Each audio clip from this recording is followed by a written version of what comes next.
Hello दोस्तों, आप सभी का हमारे YouTube चैनल पर स्वागत है। आई होप आप सभी ठीक होंगे।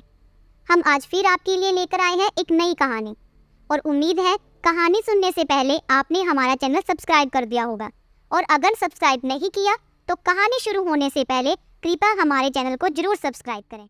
चलिए दोस्तों, आज की कहानी शुरू करते हैं और आज हम आपके लिए एक नई मोरल स्टोरी लेकर आए हैं और आज की कहानी है मोटा लाला जलेबी वाला। तो चलिए कहानी शुरू करते हैं।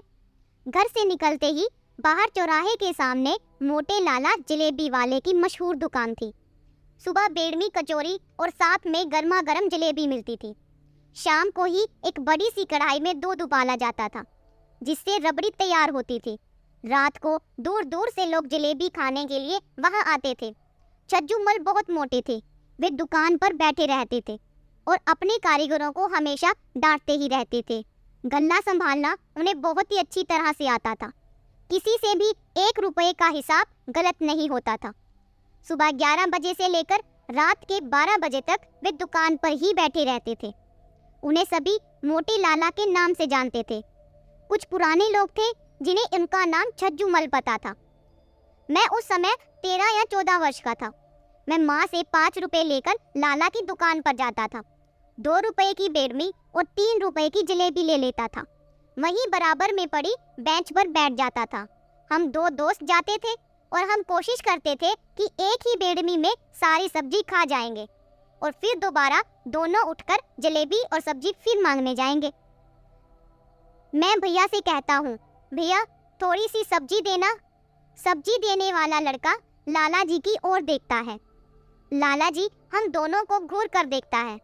इससे पहले ही लाला जी कुछ बोलते, मैंने लाला जी से कहा, अरे लाला जी आपकी सब्जी तो बहुत टेस्टी है, इसीलिए मैं यहाँ रोज बेड़मी खाने आता हूँ, वरना अगले चौराहे पर तो 2 रुपए की 3 मिलती हैं।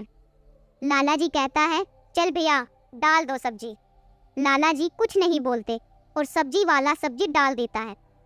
यह हमारा रोज का काम था। एक दिन शाम को हमारे रिश्तेदार घर आए। शाम को खाना खाने के बाद जलेबी की फरमाइश होने लगी।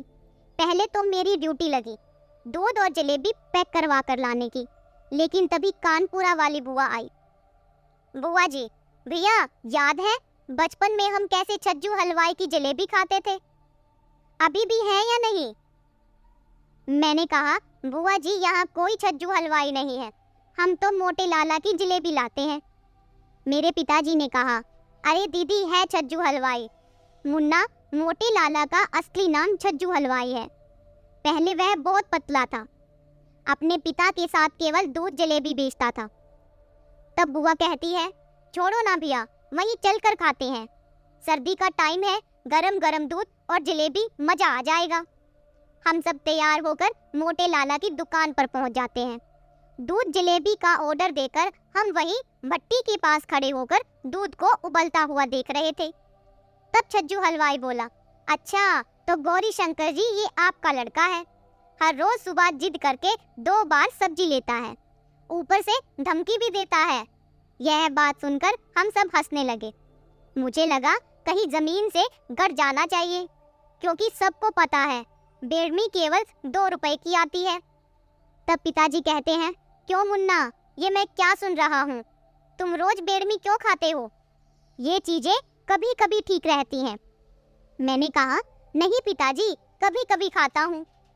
फिर छज्जू हलवाई बोला, छोड़ो गौरी शंकर, ये बच्चा है, मैं नहीं जानता था कि ये आपका बेटा है।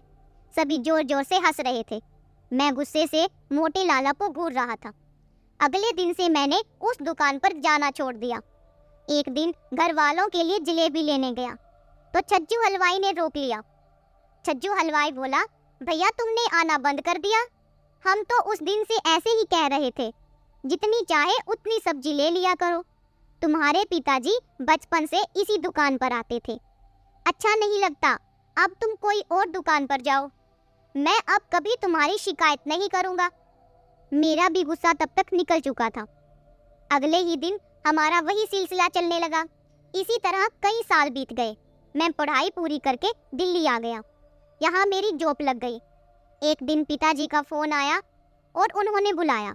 मैं ऑफिस की छुट्टी लेकर घर पहुंचा तो माँ ने बताया, बेटा तेरे लिए एक लड़की पसंद की है, तू देख ले तो हम बात पक्की कर दें। अगले दिन मुझे लड़की दिखाई, लड़की ठीक थी, मैंने हाँ भी कर दी। मैं 2-3 दिन बाद दिल्ली वापस आ गया और अपने काम में व्यस्त हो गया। शादी से 4 दिन पहले मैं घर पे फिर वापस आया। 2 दिन बाद सगाई थी। पिताजी ने सामने एक बड़ी सी धर्मशाला में सारा इंतजाम किया था। मैंने वहां जाकर देखा, छज्जू हलवाई बैठा था, उसके बहुत सारे लोग मिठाई तैयार कर रहे थे। और तब पिताजी ने कहा, बेटा इससे अच्छा हलवाई नहीं मिलेगा। मुझे देखते ही छज्जू हलवाई के चेहरे पर खुशी आ गई। छज्जू हलवाई, अरे आ गए भैया शहर से, चिंता मत करो, सब काम बहुत बढ़िया से हो जाएगा, आपको शिकायत का मौका नहीं मिलेगा। सगाई और शादी कब बीत गई पता ही नहीं चला। मधु को पत्नी के रूप में पाकर मैं बहुत खुश था। 2 महीने घर में रहने के बाद मधु को भी पिता ने मेरे छोटे भाई के साथ दिल्ली भेज दिया। हम दोनों ने यहाँ अपनी छोटी सी नई गृहस्थी की शुरुआत की। समय कब पंख लगाकर उड़ा पता ही नहीं चला। एक बार एक दोस्त की शादी का निमंत्रण मिला। मैं और मधु शादी के 1 दिन पहले ही घर के लिए रवाना हो गए। कार में सामान रखा और ड्राइव करते करते घर पहुंचने ही वाले थे, तभी मैंने मधु से कहा, मधु तुमने हमारे वाले चौराहे के मोटे लाला की जलेबी खाई है? मधु कहती है, हाँ पिताजी एक बार लाए थे। मैंने कहा, चलो आज वही 2-2 जलेबी खाएंगे और घर वालों के लिए पैक करवा लेंगे। मैं जल्द से जल्द उस चौराहे पर पहुंचना चाहता था, लेकिन जैसे ही मैं वहां पहुंचा तो देखा दुकान बंद थी। बाहर एक लड़का मोमोज बेच रहा था। मैंने कहा, बेटा ये दुकान आज बंद है क्या? लड़के ने बोला, भैया यह तो सालों से बंद है, आप मोमोज खाएंगे? मैंने कहा नहीं।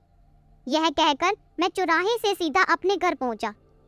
माँ पिताजी से मिलकर बैठकर चाय पी रहे थे, तभी मैंने छज्जू हलवाई की दुकान का पता किया।